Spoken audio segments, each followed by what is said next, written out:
Break બાદ સમાચારોમાં સ્વાગત છે। આગળ વાત કરીશું ગુજરાતમાં લોકસભાની ચૂંટણીને લઈ અને મતદાન 23મી એપ્રિલે યોજાવાનું છે, ત્યારે દેશની અડધી આબાદી ધરાવતી મહિલાઓની માંગ અને તેમના મુદ્દાઓ સમજવા પણ એટલા જ જરૂરી છે।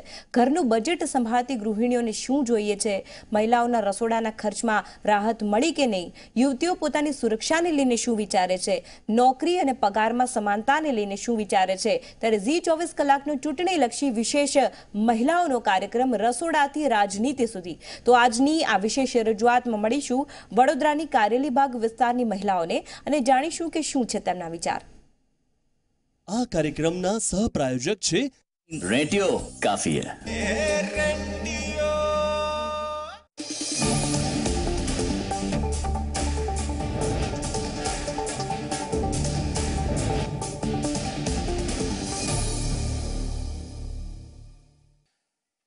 तेवीस एप्रिले लोकसभा चूंटणी माटे मतदान है, त्यारे ઝી 24 કલાક द्वारा एक महिलाओं माटे विशेष कार्यक्रम शुरू करवामां आव्यो छे, जेमां रसोडाथी राजनीति सुधी हवे महिलाओं पहोंची छे। त्यारे आपणी साथे वडोदरानी कारेलीबाग विस्तारनी जे तमाम महिलाओं छे ते अत्यारे उपस्थित छे। तेमनी साथे वात करीशुं के चूंटणीमां खास करीने महिलाओने कया मुद्दा छे अने तेमने कया कामो तेमना माटे थवा जोईए। सौप्रथम एक महिला छे, आपणे तेमनी साथे वात करीए।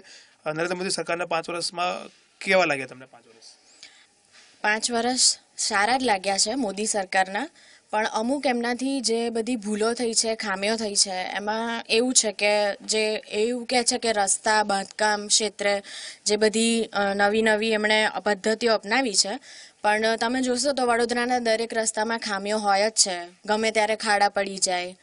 બીજું એક એમનું સારું એવું છે કે એમણે મહિલાઓ માટે જે ગામે ગામ સુધી જે એલપીજી યોજના ને બધું પહોંચાડ્યું છે, પ્લસ ભણતર ક્ષેત્રે એજ્યુકેશન ક્ષેત્રે પણ મોદી સરકાર દ્વારા ઘણી બધી નવી નવી યોજનાઓ અમલમાં મુકાઈ છે, તો ઘણું સારું છે અને એમના 5 વર્ષ આમ ઓવરઓલ તો સારા જ રહ્યા છે। બીજા પણ એક મહિલા છે, તેમની સાથે વાત કરીએ। જે રીતના દેશની અડધી આબાદી મહિલાઓની છે, તો તમને લાગે છે કે સંસદમાં જે 50% જેટલું પણ કામ સંસદમાં મહિલાઓ માટે થાય છે?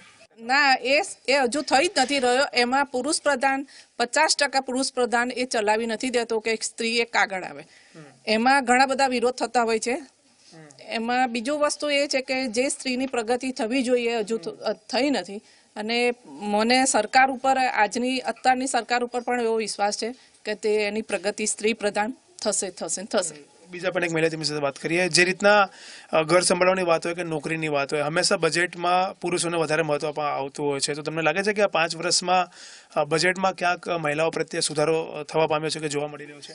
ઓબ્વિયસલી શ્યોર છે જ, અને હજી બી મોદીજી એમની સરકારમાં પ્રયાસો કરી જ રહી છે કે મહિલાઓ આગળ ને આગળ આવે, અને એ પ્રત્યે અમને માન છે। અને જેમ જેમ યોજનાઓ બહાર પડે છે અને મહિલાઓ સુધી પહોંચી જાય છે, એમ મહિલાઓ જાગૃત થાય છે, એકત્રિત પણ થઈ જાય છે। બીજા એક મહિલા તેમની સાથે વાત કરીએ। મોંઘવારીના જો વાત કરવામાં આવે તો મોંઘવારી મોરચે મહિલાઓને કેટલી રાહત મળી છે? મોંઘવારી મોરચે 5 વર્ષમાં કૂદકે ને ભૂસકે મોંઘવારી વધી રહી છે। પહેલા મહિલા 25-30 હજારમાં ઘર સારી રીતે ચલાવી શકતી હતી, અત્યારે 50-60 હજાર રૂપિયા પણ સેલરી હોય છે, તો એને છેલ્લા દિવસોમાં એડજસ્ટ કરવું પડે છે। આમ મોદી સરકારે સારા કામ કર્યા છે, પણ મોંઘવારી કૂદકે ને ભૂસકે ખૂબ જ વધી રહી છે, એના પર અંકુશ લાવવો ખૂબ જ જરૂરી છે। બીજા પણ એક મહિલા તેમની સાથે વાત કરીએ। જે રીતના શિક્ષણ હોય કે નોકરી હોય, તો તમને શું કહેશો કે લાગે છે કે તમને કે મહિલાઓને વધારે પ્રાધાન્ય મળી રહ્યું છે હવે? હા, શિક્ષણ પહેલા કરતાં હમણાં આટલો બધો સારો સુધારો આવ્યો છે, પણ હજુ જરૂર છે, કેમ કે કેટલીક જગ્યાએ શિક્ષણ પ્રથા પહોંચી છે અને કેટલીક જગ્યા નથી પહોંચી। પણ પ્રાધાન્ય નોકરીમાં મેં જોયું છે કે અમુક જગ્યા લેડીઝને જેટલું માન જોઈએ એટલું મળ્યું નથી, પણ મને લાગે છે કે મોદી સરકાર જેવા અંકુશ લાવી અને લેડીઝને આગળ પ્રધાન આપે છે, તો આગળ જઈને આનો વધારો થશે અને આગળ જઈને લેડીઝ માટે નોકરીની ઉન્નતિ વધશે। બીજા પણ એક મહિલા છે, તેમની સાથે વાત કરીશું આપણે। શું કહેશો તમે, જે રીતના સરકારે જે રીતના પાકિસ્તાન પર કાર્યવાહી કરી છે, એ વિશે મહિલાઓનું શું કહેવું છે? મહિલાઓનો એક જ અભિપ્રાય છે કે મોદી સરકારે બહુ સરસ કામ કર્યું છે આ, અને હવે પછી જો 5 વર્ષ મોદી સરકાર ચૂંટાઈને આવશે તો પાકિસ્તાનને જડબાતોડ જવાબ નહીં આપે પણ નાશ જ કરી નાખશે। એટલે બહુ સરસ કામ કર્યું છે, પ્રગતિના પંથે જ છે। ફરીથી એક મહિલા છે તેમની સાથે વાત કરીશું. બ્લેક મનીની જો વાત કરીએ તો કાળા નાણાં પર અંકુશ લગાવવામાં તમને લાગે છે કે સરકાર સફળ નીવડી છે બ્લેક મની પર? હા, એમાં ઘણો બધો સરકાર સફળ નીવડી છે કે હજુ એના સ્ટેપ બાય સ્ટેપ હજુ ચાલી રહ્યા છે. એના કાનૂની પગલાં પણ લઈ રહ્યા છે સરકાર આજની. અને હવે જો પાછી બીજેપી સરકાર આવશે તો અવશ્ય કાળું નાણું પાછું આવશે, એ દરેક નાગરિકને એની પર વિશ્વાસ છે. બીજા એક મહિલા છે તેમની સાથે આપણે વાત કરીશું કે તેમનું શું કહેવું છે.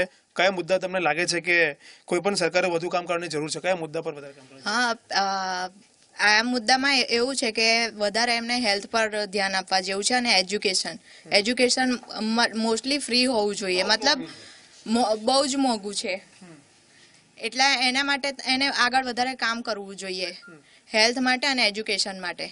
અને આ જે મિલાવટ થઈ રહી છે બધી પ્રોડક્ટ્સમાં, એમાં જ વધારે ધ્યાન આપવું જોઈએ. એની માટે હું પ્રિફર કરીશ એમને. બીજો એક મહિલા છે તેમની સાથે વાત કરીએ. એક સિમ્પલ પ્રશ્ન છે કે તમને એવું લાગે છે કે તમામ જે મહિલાઓના જે પ્રશ્ન છે જે હજુ પણ નથી ઉકેલાયા, તો મહિલાઓ વધારે વધારે જો રાજનીતિમાં આવશે તો મહિલાઓના પ્રશ્ન વહેલા ઉકેલાઈ શકે છે જો મહિલાઓ વધારે આવશે તો? હા, મહિલાઓ જો વધારે આવે તો એ પ્રશ્ન વધારે જલ્દી ઉકેલાય, કેમ કે એમને પોતાનો પ્રોબ્લેમ એમને ખબર હોય છે, એટલે એ રીતે એ લોકો આગળ ચાલી શકે. તો જે રીતના અત્યારે વડોદરાની કારેલીબાગ વિસ્તારની જે મહિલાઓ સાથે વાતચીત કરી, જેમાં સ્પષ્ટ લોકોનો જે વ્યૂ છે કે નરેન્દ્ર મોદી સરકારને 5 વર્ષમાં કામ થયું છે, પરંતુ જે કામ થવું જોઈએ મહિલાઓ માટે તે હજુ પણ બાકી છે. પરંતુ તમામ મહિલાઓ એક જ વિશ્વાસ વ્યક્ત કરી રહ્યા છે કે નરેન્દ્ર મોદી સરકાર ફરીથી આવશે તો ચોક્કસથી આ તમામ કામો તેમના થઈ શકશે. અને ખાસ કરીને તેઓ કહી રહ્યા છે કે સંસદમાં જે પ્રાધાન્ય મહિલાઓને મળવું જોઈએ તે હજુ સુધી નથી મળી રહ્યું, કાગળ પર જ છે. અને તેના કારણે જે મહિલાઓની મોદી સરકારને લઈને જે મંતવ્ય છે વડોદરાના લોકોના, ક્યાંક ને ક્યાંક ચોક્કસથી એવું લાગી રહ્યું છે કે તેઓ ખુશ તો છે, પરંતુ જેટલા ખુશ થવા જોઈએ, જે વચનો આપ્યા હતા સરકારે, તેટલા ખુશ નથી. રવિ અગ્રવાલ, ઝી 24 કલાક, વડોદરા. આ કાર્યક્રમ